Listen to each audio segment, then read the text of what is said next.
Essa estátua, conforme o rei de Nabucodonosor, ele teve, através da interpretação de Daniel, houve então muita luz para nós. Essa estátua, ela simboliza não só o reino que existiu na época, os reinos mais próximos, como até o que vai acontecer no futuro. Então preste atenção. A cabeça de ouro é a mentalidade babilônica, né? Lembrando que a Babilônia é como se fosse o primeiro reino. Se você voltar um pouco antes na história, já ouviu falar de Nimrod? Está livro do Gênesis.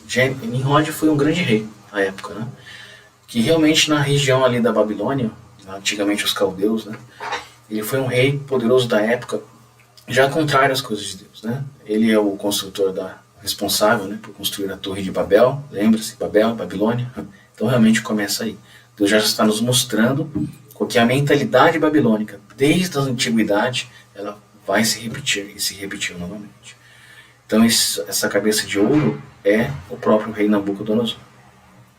Logo em seguida surge o Império Medo-Persa, ainda nos dias de Daniel.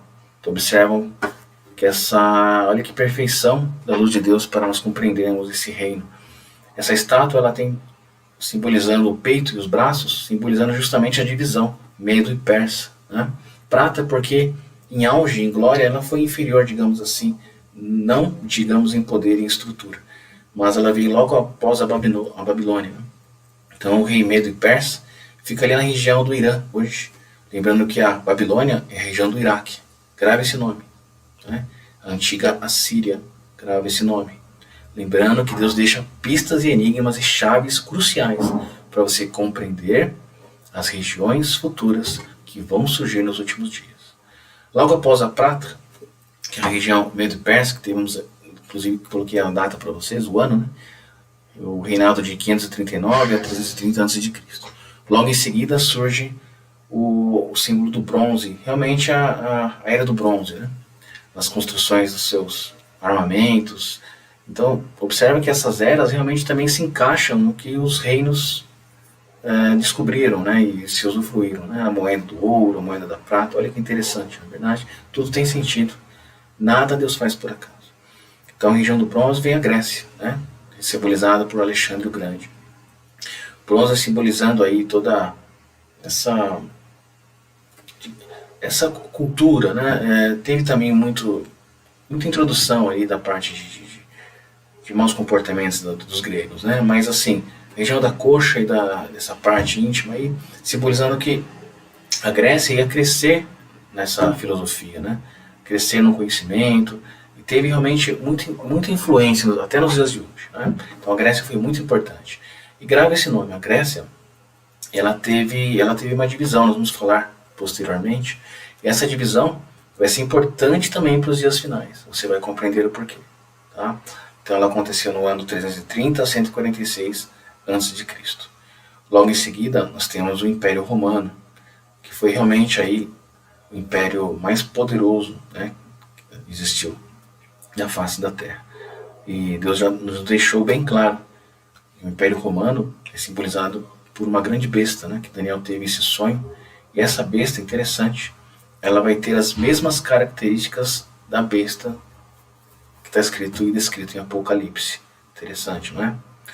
E para darmos continuidade ao entendimento, observa que a Roma teve uma divisão, né? Na Roma a oriental e a ocidental. A oriental, né, governada ali muitos anos inicialmente, depois a ocidental, aliás. A oriental depois foi para Constantinopla, através do imperador Constantino, na região justamente oriental, hoje que é na Turquia, outro país, né, islâmico. Né? Observam que esses países, se vocês prestarem atenção, todos eles são povos que oprimiram o povo de Deus, o povo judeu, tá? Os cristãos, etc. São povos que veio contra o propósito de Deus nascido em Isaac, né, da qual Deus escolheu para sua herança, na verdade. Lembre que são os filhos de Abraão também, mas são os filhos de Ismael.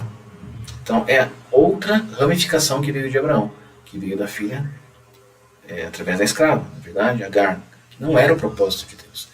Para você compreender que Deus já deixa ele separado desde o princípio qual é o povo que vai servi-lo e qual é o povo que vai oprimir e perseguir. Você está prestando atenção, meu irmão? Então quando você ouve ruídos hoje da Europa, um europeu, um político que surgiu na mídia, Esquece, joga na lata de lixo. Deus já deixou claro quais são os dois caminhos antagônicos um ao outro. O povo de Deus e o povo que é contrário à vontade de Deus. Você já conseguiu compreender que todos esses povos, começando lá na Babilônia, são povos contra a intenção de Deus, contra o projeto de Deus, desde Nimrod, desde a Torre de Babel. Né? Os medos e os persas, a própria Grécia, né? Da qual, na verdade, a Grécia até então, na região da Europa ali, mas ela teve uma divisão. Essa divisão vai ser importantíssima para você compreender o que vai acontecer no futuro. Né?